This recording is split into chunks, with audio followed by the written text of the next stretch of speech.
Hi there.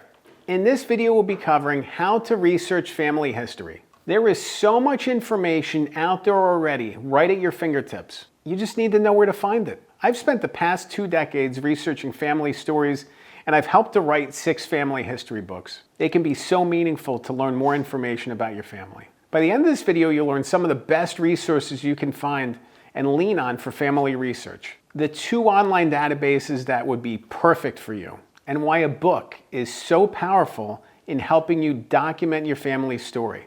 And stay tuned until the end of the video for an opportunity I really think you're going to enjoy. Let's dive in.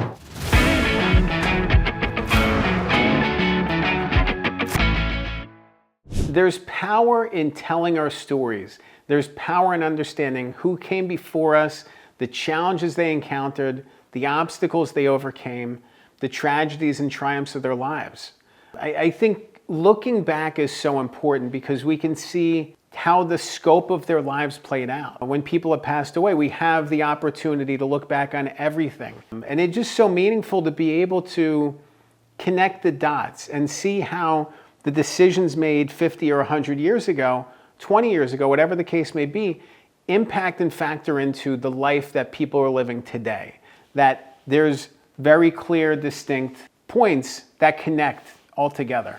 When I think about family research, I focus on the information we already have available to us.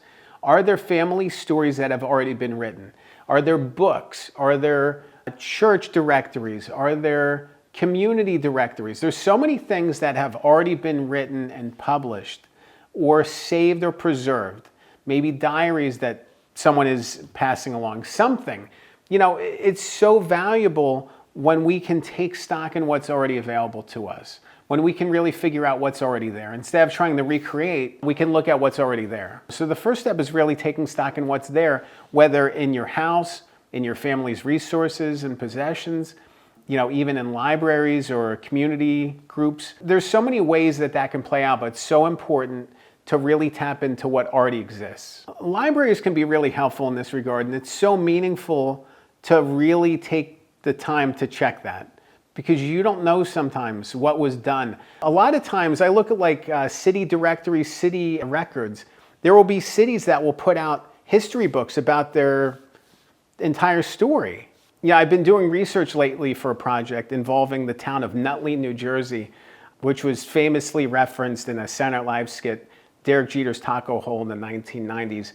Years earlier, there was a town history book that was published in the middle of the 1900s. So it documented everything that happened up to that point in the town history, which was so crucial.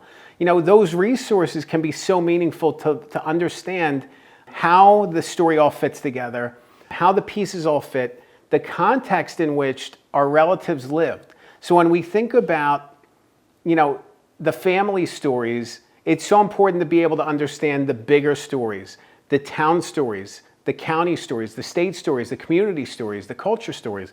All those things help to build, all those little touch points, they help to build what has been for your ancestors. The elements and the factors that contributed, the socioeconomic issues happening, the life events happening. You know, by looking at all these different touch points, we can then start to build this bigger picture of who our relatives are. And I think that's so important for us to tap into what makes them human. They aren't just people on a census record. They aren't just people in the city directory. These are living, breathing people at one point who brought so much into the world and contributed to who we became. Their decisions, their personalities, their interests, they pass down through the generations. So understanding our past helps us better understand who we are and understand our future as well. So it's really meaningful to be able to explore not just the things that are directly connected, but all those other contributing factors aiding and assisting and factoring into their lives. One of the coolest things about family research today is that there's so much available online, specifically in 2 different places, Ancestry.com and newspapers.com. These 2 sites are incredible.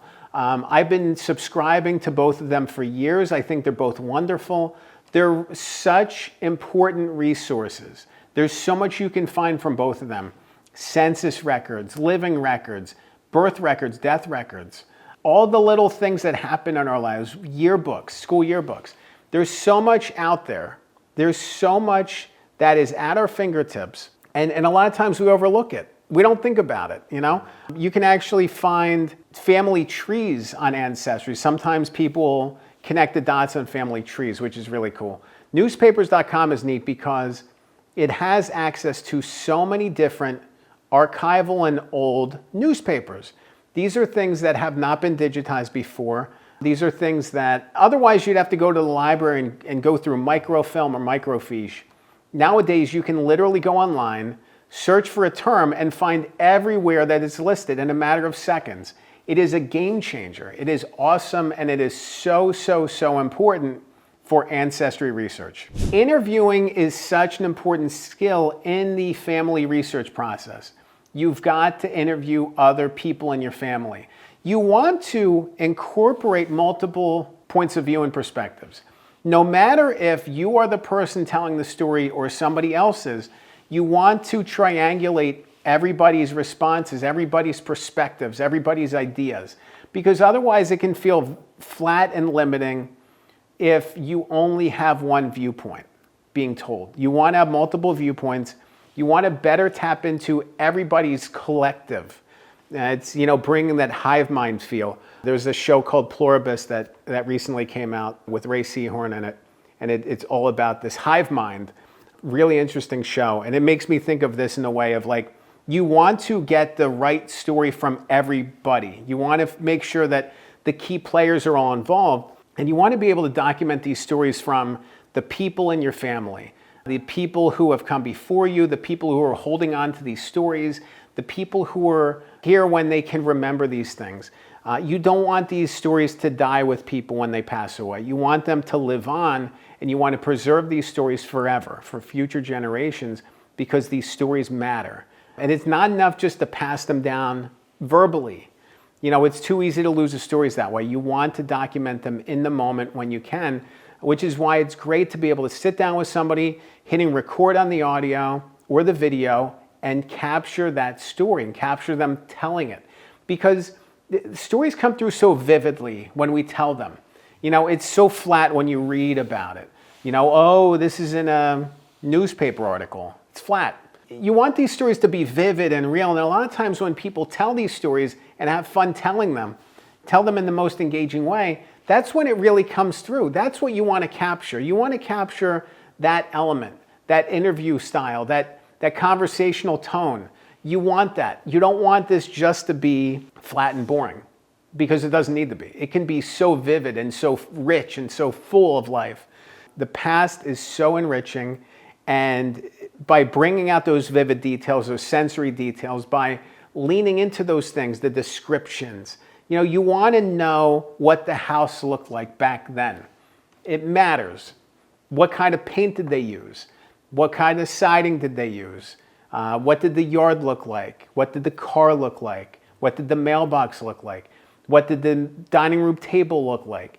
As much detail as you can give, as much information as you can give. You want to be just dripping with detail and sensory, because it just brings that energy back. Once you gather all these things, you need to be able to organize them. You don't want to have this overloaded drawer, whether digitally or physically, full of your stuff. You want it to be easy to access, so you should really organize it based on the people involved. You can organize it based on the types of information. Maybe it's family trees, you know, maybe it's census records, maybe it's something else, maybe it's newspaper files. You want to have a system in place to organize this stuff, because if you want to dial it up, if you want to end up writing a book about it, for example, it's going to be impossible or very challenging when your stuff isn't organized. You want to be organized. I know it's funny for me to say that, because growing up I was like super disorganized. Like, that was my thing. I was always getting negative on my report cards for organization. For whatever reason, I just was not organized. It's neat for me to be able to now be organized in the projects I work on, family projects specifically, and it requires us to really organize things based on specific descriptors. If it's court proceedings and you're writing about a court case, keep the court proceedings separate. If it's birth records or it's census records or it's death records, you can keep those things organized. If it's by person, that makes it a little bit easier. I'm actually a big fan of organizing them by person, even though it gets complicated when you're talking about families, but then you can break it down by branches of the family tree and then break it down by person from there. So there's different ways to organize it, but the better you can organize your information and your files, the easier it's going to be to dial it up and find the thing that you need when you do need to find it. And ultimately, it's so important to be able to document your family story, whether that's in video form, whether that's in book form. I'm a big fan of books. It's my career, it's my calling, which is why I'm focusing on books here. But it's really important to be able to understand how you want to document this, how you want to get this story preserved and saved. It's not just about gathering, it's about digesting and bringing it all forward. So that's such a crucial thing, documentation. I'm a big fan of books because they allow us to pass this along. Books can carry forward from generation to generation. And ultimately some of the books that we're reading now have been written so far in the past. So it's neat to see how books carry forward. And I think books offer such a great resource and easy process for handing down information between the generations. So if you're interested in documenting your family story, writing a book is definitely a great idea for you, and I highly recommend it. If you want to learn more about how to research family history, I'd love for you to check out another video I recorded I think would be great for you. It's called How to Write a Family History Book. That video goes much deeper on the book writing process. It goes much deeper on what it means to bring a book forward. Just really like telling the story in the most compelling way, choosing the right characters, and just the things that you need to think about when turning your family story into a book. Remember, a good book can change your life. I'm Dan Good. Thanks for watching.